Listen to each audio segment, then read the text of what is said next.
الشیطان الرجیم بسم اللہ الرحمن الرحیم۔ جی تو ہم لوگوں نے پڑھا تھا جب ہم فرشتوں کے بارے میں پڑھ رہے تھے تو اسی کے بارے میں آگے کنٹینیو کرتے ہیں۔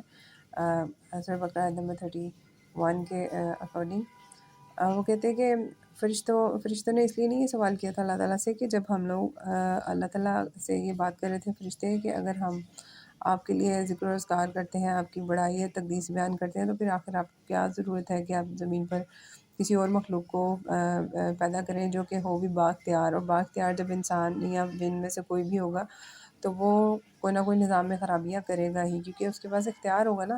اللہ تعالیٰ کی باقی مخلوقات کے پاس کوئی اختیار نہیں۔ اللہ تعالیٰ نے جس کو جتنی کمانڈ دی ہے وہ اس کے اکارڈنگ ہی چلتا ہے اپنے اپنے سرکل میں، اس سے نہ کم نہ اس سے زیادہ، وہ چاہے جانور ہیں، فرشتے ہیں یا کوئی بھی اللہ تعالیٰ کی مخلوقات ہے، سمندری مخلوقات ہیں یا کچھ بھی۔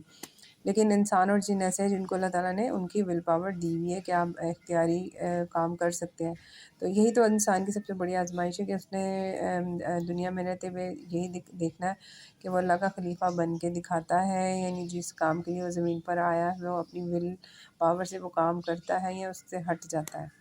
اچھا، وہ کہتے ہیں کہ اس فکر سے فرشتوں کا مدعا یہ نہیں تھا کہ خلافت ہمیں دی جائے یا ہم اس کے مستحق ہیں، بلکہ وہ ان کا مطلب یہ تھا کہ حضور کے فرامین کی تعمیل ہو رہی ہے اور آپ کے احکامات بجا لانے میں ہم پوری طرح سرگرم ہیں۔ مرضی ہماری کے مطابق سارا جہان پاک صاف رکھا جاتا ہے، آپ کی حمد و ثنا اور آپ کی تقدیس اور تسبیح ہم خدام ادب کر رہے ہیں، یعنی فرشتے کہہ رہے ہیں۔ تو اب کمی کس چیز کی ہے کہ اس کے لیے خلیفہ کی ضرورت ہو؟ تو ہم اس کی مصلحت سمجھ نہیں سکتے۔ اچھا، فرشتوں کو دوسرا شبہ کیا تھا؟ یہ فرشتوں کے دوسرے شبے کا جواب ہے، یعنی اللہ تعالیٰ نے ان کو جواب یہ دیا کہ خلیفہ مقرر کرنے کی ضرورت اور مصلحت میں جانتا ہوں، تم اسے نہیں جانتے۔ جیسے اللہ نے اوپر کہا ہے نا کہ فرمایا میں جانتا ہوں تم نہیں جانتے۔ تو اپنی جن خدمات کا تم ذکر کر رہے ہو وہ کافی نہیں ہے، بلکہ ان سے بڑھ کر کچھ مطلوب ہے، اس لیے کہ زمین میں ایک ایسی مخلوق پیدا کرنے کا ارادہ کیا گیا ہے جس کی طرف کچھ اختیارات منتقل کر دیے جائیں۔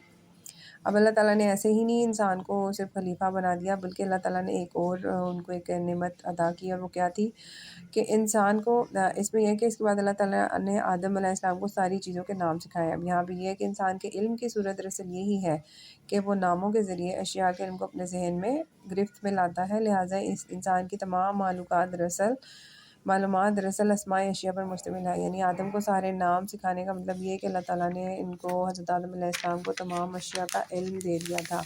تو فضیلت انسان کی کس بات پہ ہے؟ علم کی بنیاد پر انسان جو ہے اشرف المخلوقات مقرر